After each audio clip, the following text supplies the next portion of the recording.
बड़े बड़े दावे, लंबी लंबी प्रेस कॉन्फ्रेंसेस, लेकिन निकाल न सके एक थेला। इमरान खान के सबसे बड़े एहतसाबी अलंबरदार रुखसत। शहजाद अकबर वज़ीर आज़म के मुशीर के ओहदे से मुस्ताफ़ी। वज़ीर आज़म ने इस्तीफ़ा मंजूर कर लिया। मुशीर एहतसाब के लिए एडवोकेट अजहर सिद्दीक का नाम ज़ेरे गौर। वज़ीर इत्तलात फवाद चौधरी कहते हैं शहजाद अकबर ने शदीद दबाव में काम किया। शहजाद अकबर इस काम के तो थे ही नहीं। वज़ीर आज़म इमरान खान का इस्तीफे पर मुख्तसर और जामे तबसरा। पार्टी तर्जुमानों के इजलास में फवाद चौधरी ने पूछा, वज़ीर आज़म साहब बताएं शहजाद अकबर के इस्तीफे पर क्या मौक़िफ़ अपनाएं। इमरान खान ने जवाब दिया, वो किसी और काम के थे, शहजाद अकबर डिलीवर ना कर पाए। सरबराह मुस्लिम लीग काफ चौधरी शुजात हुसैन ने वज़ीर आज़म को खबरदार कर दिया। कहते हैं इमरान खान अपने मुशीरों और तर्जुमानों के गलत मशवरों से मोहतात रहें। मुशीर अपनी सोच के मुताबिक चीज़ों को उछालते हैं, नुकसान इमरान खान का होता है। वज़ीर आज़म देखें कि उनके मुशीर किसकी गेम खेल रहे हैं। इमरान खान ने कहा कि उन्हें हटाया गया तो पहले से ज़्यादा खतरनाक बन जाएंगे और असम्बली में बोलने ना देने वाला बयान किसी दुश्मन नुमा दोस्त ने दिया होगा।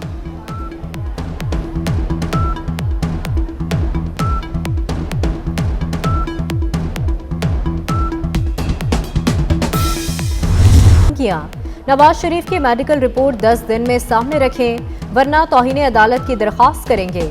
अटॉर्नी जनरल का शहबाज शरीफ को 2 टोक पैगाम। खत में शहबाज शरीफ को मुखातिब करके कहा गया कि आपने नवाज शरीफ की रिपोर्ट्स ना देकर बयान हल्फी की खिलाफ वर्जी की। लंदन जाने के बाद नवाज शरीफ एक भी दिन अस्पताल में दाखिल नहीं रहे। उनकी सियासी और समाजी सरगर्मियां जारी हैं।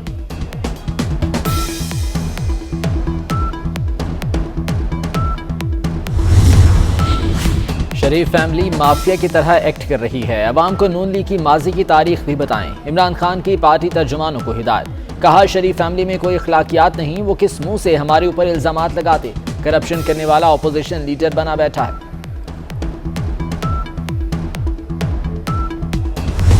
आप कहते हैं मैं सड़कों पर आऊंगा तो छोड़ूंगा नहीं। आप सड़कों पर जाकर देखें, जिस अवाम को आपने सड़कों पे मरने के लिए छोड़ दिया है, उन सड़कों पर जाएंगे ना, अवाम का हाथ होगा और आप गरेबान होंगे। किसको धमकी देते हैं? तुम हो क्या जिसको तुम धमकी दोगे? कहता है शहबाज शरीफ क्रिमिनल है, उसको मैं ऑपोजिशन लीडर नहीं मानता। तुम्हारी औकात क्या है शहबाज शरीफ को ऑपोजिशन लीडर मानने की? और तुम्हारी जुर्रत कैसे है शहबाज शरीफ को क्रिमिनल कहने की? हमारी आवाम से दवाई छीनने वाला, आटा बिजली गैस छीनने वाला क्रिमिनल होता है। इमरान खान धमकियां ना दें, अवाम की जान छोड़ें, इस्तीफा दें और घर जाएं। सड़कों पर निकले तो अवाम का हाथ और इमरान खान का गिरेबान होगा। शहबाज शरीफ को क्रिमिनल कहने की हिम्मत कैसे हुई? तुम हो क्या? तुम्हारी औकात क्या है? मरियम औरंगजेब का सख्त रद्द अमल।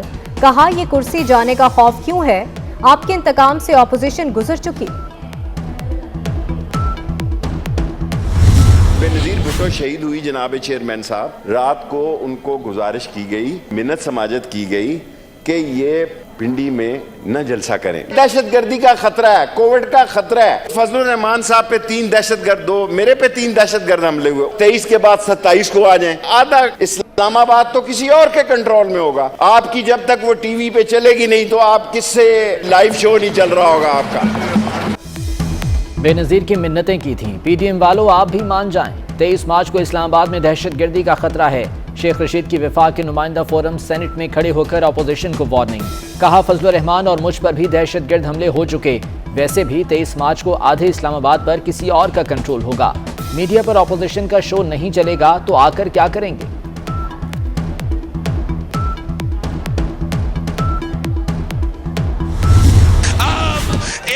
रास्ता है, एक ही हल है।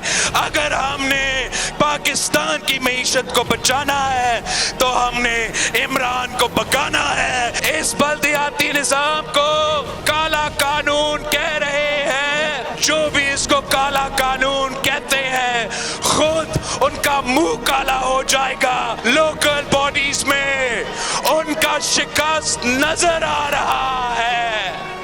मईशत को बचाना है, इमरान खान को भगाना है। हुकूमत को आईनी और कानूनी तरीके से निकालेंगे। बिलावल भुट्टो का हैदराबाद में किसान ट्रैक्टर मार्च से खिताब। कहा मुल्क में महंगाई और बेरोजगारी तारीखी सतह पर पहुंच चुकी। बल्दियाती कानून को काला कहने वालों का मुंह काला हो जाएगा। उन्हें बल्दियाती इलेक्शन में शिकस्त नजर आ रही है। हुकूमत तहरीक लब्बैक के साथ एक बार फिर हाथ कर गई। तहरीक लब्बैक के साथ मुआहदा पार्लियामेंट में पेश ना किया। हुकूमत ने तहरीक लब्बैक को 20 रुकनी पार्लिमानी कमेटी बनाने की यकीन दहानी कराई थी। कमेटी 11 हुकूमती और 9 अपोजिशन अरकान पर मुश्तमिल होना थी। कमेटी ने TLP के मुतालबात को पार्लिमान में उजागर करना था।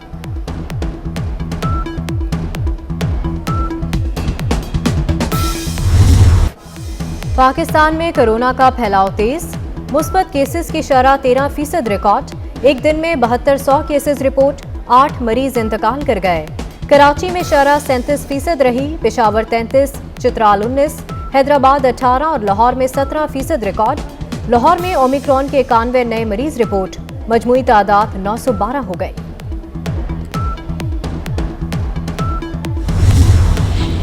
सेहत कार्ड पर सरकारी टीचिंग अस्पतालों में आने वाले ख्वार।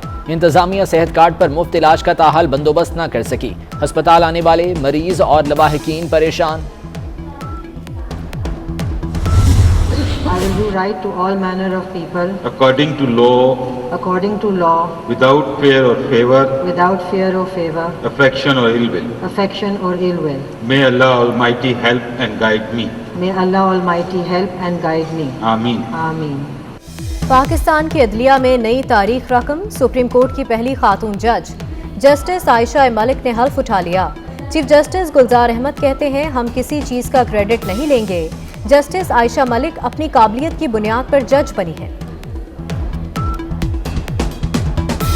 अब हमारा ये ख्याल है कि जहाँ पे रेयर इंटरेस्ट रेट्स अभी हैं, ये हमारी मईशत के लिए मुनासिब है, क्योंकि हमने दोनों चीज़ों को बैलेंस करना है, नमू को और महंगाई। जब दिसंबर में हमने महंगाई और CPI का फिगर देखा तो दिसंबर में उतनी ही कीमतें रहीं। तो ये एक अच्छी खबर थी, क्योंकि ये बताती है कि जो महंगाई में मोमेंटम है वो थोड़ा कम होगा। जो हमारा हेडलाइन इन्फ्लेशन है ईयर ऑन ईयर, वो तो थोड़ा बढ़ा हुआ ही रहेगा, क्योंकि प्राइमरीली इंटरनेशनल कमोडिटी प्राइसेस, तेल की कीमत और बाकी दीगर अशिया की कीमतें बहुत बढ़ी हुई हैं। स्टेट बैंक का शरह सूद 9.75% पर बरकरार रखने का फैसला। गवर्नर स्टेट बैंक रजा बाकिर का कहना है, मौजूदा शरह सूद मईशत के लिए मुनासिब है। नवंबर की निस्बत दिसंबर में महंगाई कम हुई। आइंदा चंद माह में करंट अकाउंट खसारा कम हो सकता है। पेट्रोलियम मसनूआत की कीमतें हमारे कंट्रोल में नहीं।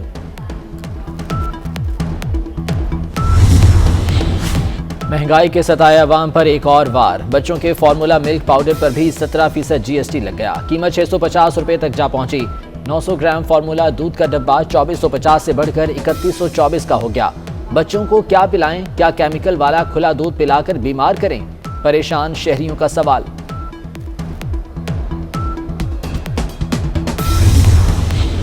कारों की खरीदारी में पंजाब हुकूमत को महंगाई का सामना। वजीरों के लिए 46 गाड़ियों की खरीदारी हुकूमत पर भारी पड़ गई। कारों की कीमत में इजाफे के बाद टोयोटा मोटर्स ने हुकूमत से मजीद 40 करोड़ रुपए मांग लिए। काबीना कमेटी से मंजूरी लेने का फैसला। शाहीनों ने ICC अवार्ड्स का मेला लूट लिया। बाबर आजम बन गए वनडे क्रिकेट के सिकंदर आजम। कौमी कप्तान ICC one day cricketer of the year करार। मोहम्मद रिजवान T20 के किंग बन गए। शाहीन आफरीदी ने सर गारफील्ड सोबर्स ट्रॉफी जीत ली। फातिमा सना के टैलेंट को ICC की सनद मिल गई। Pakistani allrounder women's emerging cricketer of the year करार।